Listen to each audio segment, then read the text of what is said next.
Hello दोस्तों, movie plus short में आपका स्वागत है। आज हम लोन सैमुराई मूवी पर एक्सप्लेनेशन करेंगे। ये 2025 में रिलीज हुई थी। तो और देर न करते हुए चलिए सीधे वीडियो की ओर बढ़ते हैं। मूवी की शुरुआत में हमें एक आदमी दिखाया जाता है जो बोट पर होता है और उस पर कुछ लुटेरे हमला कर देते हैं। उस लड़ाई के दौरान उसका पूरा जहाज तबाह हो जाता है और वो एक द्वीप पर जा गिरता है। उसका नाम खान होता है। जब उसे होश आता है तब देखा जाता है कि उसका पैर एक लकड़ी के अंदर घुस गया है। वो बहुत चिल्लाता है लेकिन वहां से पैर बाहर नहीं निकाल पाता। उसका हाथ एक रस्सी से बंधा था और वो रस्सी बहुत लंबी थी। वो किसी तरह पैर से लकड़ी निकालता है। उसके पास एक कटाना थी। वो रस्सी काटने की कोशिश करता है लेकिन काट नहीं पाता। रस्सी के सहारे वो धीरे धीरे आगे बढ़ने लगता है और थोड़ी दूर जाकर खान एक बच्चे को देखता है जो वहां बेहोश पड़ा है। खान जब बच्चे को छूने जाता है तो बच्चा जाग जाता है और वहां से भाग जाता है। ये सब उसका भ्रम था।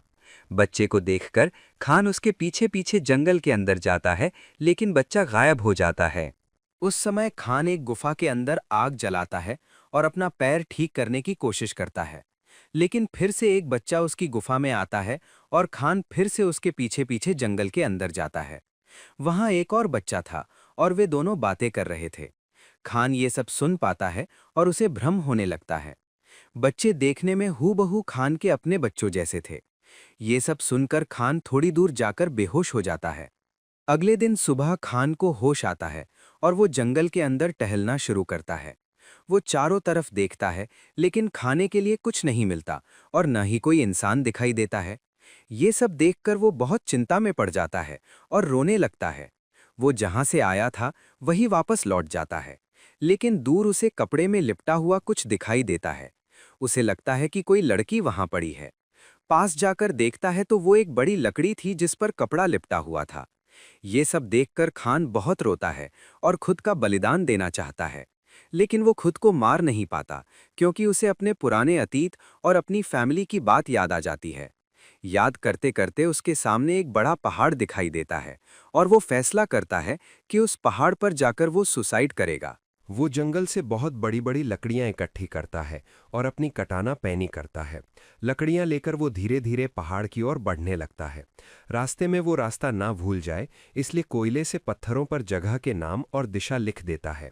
इस तरह वो पहाड़ के पास पहुंच जाता है। इसी बीच उसे पूरे जंगल के बारे में अच्छी समझ हो जाती है कि कहाँ क्या मिलेगा और कहाँ खतरा है। पहाड़ पर पहुंचकर वो लकड़ियों से एक गेट जैसा बनाता है। वो जब खुद का बलिदान देने वाला होता है तभी पीछे से कोई उस पर हमला कर देता है। वो वहीं बेहोश हो जाता है। दूसरी तरफ दिखाया जाता है कि जिन्होंने उसे मारा था वे उस जगह के आदिवासी हैं। जो भी वहां आते हैं वे उन्हें पकड़ लेते हैं। खान को वे एक गुफा में कैद कर देते हैं। वहां राजकुमार यानी प्रिंस आता है और कहता है कि हम बलि देंगे, तुम तैयार हो जाओ। तुम चिंता मत करो, हम तुम्हारा कुछ नहीं करेंगे। लेकिन खान बहुत डर जाता है। वहां और भी 3-4 लड़के थे। एक का पैर काट दिया गया था। एक बूढ़ा आदिवासी आकर खान को खाना और पानी देता है और कहता है कि तुम्हें मारना होता तो पहले ही मार देते, यहां नहीं लाते। अब इसे खा लो, हम तुम्हारा कुछ नहीं करेंगे। उसके सामने ही जिसका पैर कटा था उसका हाथ और दूसरा पैर भी काट दिया जाता है। उसे बलि देने से पहले थोड़ा खून चखाया जाता है और जिसे अगली बलि देनी है उसे भी वो खून पिलाया जाता है। ये सब देखकर खान बहुत डर जाता है। राजकुमार फिर से आता है और कहता है कि तुम्हारी ये तलवार मैंने ले ली है, इस गिफ्ट के लिए धन्यवाद। वो ये भी कहता है कि इस तलवार को देखकर तो सामुराई लग रहे हो, लेकिन तुम सामुराई नहीं, तुम एक कायर हो। वहां जिसकी दूसरी बलि दी जानी है वो राजकुमार से कुछ कहना चाहता है तो राजकुमार उसकी जीभ काट देता है। इसके बाद जिसकी बलि देनी थी उसे ले जाया जाता है। अगली रात वे उसी तरह आदमी को मारते हैं। पहले उसका पैर तोड़ दिया जाता है, फिर खान की तलवार से ही उसका पैर और हाथ काट दिया जाता है। उसे भी खून चखाया जाता है और वो खून खान को दिया जाता है क्योंकि वो तीसरी बलि होने वाला है। खून चखने के बाद खान के अंदर एक अजीब ताकत महसूस होती है। उसे अपने अतीत की बातें याद आने लगती हैं और उसके बच्चे वहां आते हैं। बच्चे कहते हैं, पापा कैसे हो? खान कहता है, मैं ठीक हूं। बच्चे कहते हैं, हमें बहुत सारे सिर चाहिए। खान पूछता है, कितने सिर चाहिए? वे कहते हैं, हमें 50 सिर चाहिए। खान अपने बच्चों को वादा करता है कि वो सबके सिर लेकर आएगा। दो लोग खान का ध्यान रख रहे थे। खान उनका सिर काटकर एक लकड़ी पर टांग देता है।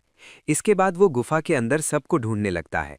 एक कमरे में उसे इंसानों के बहुत सारे कंकाल मिलते हैं जिनकी बलि दी गई थी। ये सब देखकर खान प्रतिज्ञा करता है कि वो इन्हें पक्का मारेगा। दूसरी तरफ राजकुमार के पिता रिटायर हो रहे थे और राजकुमार राजा बनने वाला था। राजा को मुकुट पहनाया जाता है और वो राजा बनता है। राजा घोषणा करता है कि वो सबका ध्यान रखेगा और सबके सामने एक की बलि देगा। राजा बड़े नाखून जैसा कुछ पहनकर आदमी का पेट चीर देता है। ये सब देखकर खान भागने की कोशिश करता है। गुफा के पहरेदार वहां जाकर देखते हैं कि खान नहीं है और उनके 2 सिपाही मारे गए हैं। राजा ये खबर सुनकर बहुत गुस्सा होता है और सबको ऑर्डर देता है खान को ढूंढने का। वे नदी के रास्ते बोट लेकर निकलते हैं, लेकिन खान जंगल के बारे में अच्छी तरह जानता था, इसलिए वो जंगल में छिप जाता है। वो आदिवासियों के दल को अकेले ही मारना शुरू करता है। बहुत से आदिवासियों के मारे जाने के बाद मंत्री राजा से वापस लौटने को कहता है क्योंकि ये सुरक्षित नहीं है, लेकिन राजा जिद पकड़ लेता है कि खान को लेकर ही लौटेगा। खान उनकी सारी बोट जला देता है। राजा अपने सिपाहियों के साथ किनारे पर लौटता है। वहां खान खड़ा था। सिपाही खान को मारने आते हैं तो खान उन सब को मार देता है। आखिर में राजा खुद लड़ाई करता है।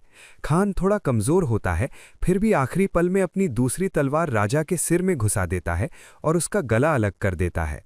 इस तरह खान राजा को मार देता है और द्वीप से सुरक्षित बाहर निकल जाता है। यही मूवी खत्म होती है। वीडियो पसंद आया हो तो लाइक कर देना, चैनल पर नए हो तो सब्सक्राइब कर लेना। तो मैं आपसे अगले वीडियो में मिलूंगा, तब तक के लिए ख्याल रखना।